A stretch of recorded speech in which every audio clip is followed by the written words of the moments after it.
Had a very interesting tree failure. I had to take care of this huge live oak, Quercus agrifolia, coast live oak. And it's one of the widest, biggest live oaks I've seen around here.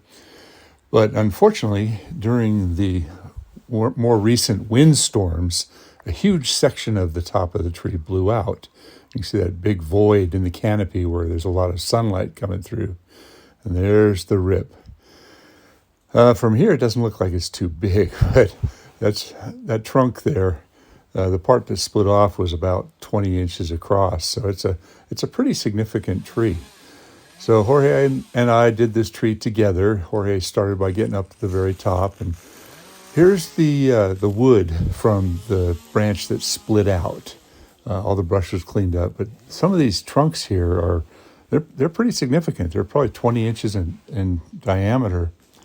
And what was interesting is I saw that big discoloration up here, and I thought maybe that was decay. But a closer observation was it was basically bark on the inside of this union. I looked at it close, and it's not really decay; it's bark, which had me a little bit confused because I would have expected the failure to be associated with a weakness of some sort. Then I found this.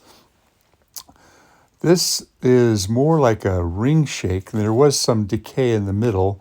It split open when it hit the ground, but there would not have been any visible outside indicators. So this limb above this major split was split for a long time. This is interesting. Look at all these little cracks and fissures in there. Did that happen when it split, or was that from a long time ago? I don't really know, but let me show you the inspection I included with the report for my client. A lot of times I'll add a video link in a written report, and then I email it or text it to the client so they could have a copy of something that they can actually go back in and see. But when I do a written report, a lot of times it's very difficult to show the areas that I worked on, but if I do a short little video, it helps. Got a live oak with a base trunk diameter. It's got quite a flare at the base, but at 4 feet, it measures about 40 inches.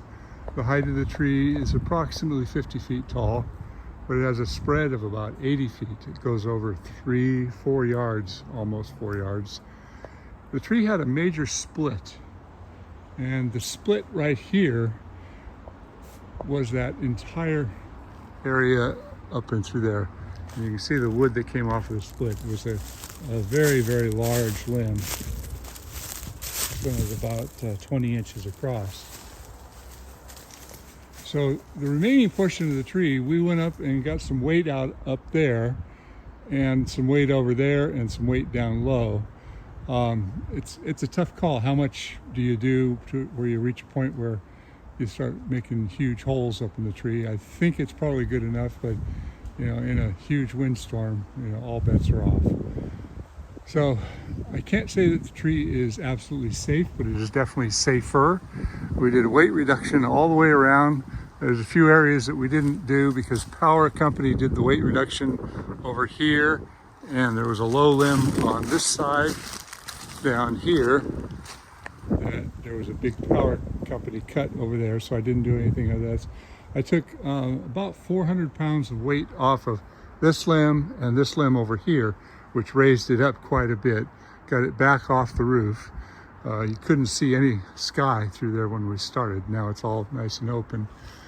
We could do more work. We could honestly do another day's work on this tree. We didn't bother deadwooding or cleaning it out, with the exception of the highest part of the canopy. And that's where we were roping in, so we had to clear all the stuff that was getting in our way and the deadwood and clean it out so that we can swing around the whole tree. It's a beautiful tree. I think it's the heritage status. There was damage from the limb that split out and a few bangs up in the tree. A lot of big branches were taken off on that side. Interestingly, the Power Company wore spurs to go up this and do the work out there. They used a ladder to get up to that point, and then they put their spurs on. I don't see any spur marks down low, but there's fresh gaff marks, spur marks. All in all, it's a beautiful tree. It withstood that storm with the exception of that one big limb. So hopefully we won't have any more big windstorms. My name is Blair Glenn. I'm an ISA certified arborist and owner of Saratoga Tree Service.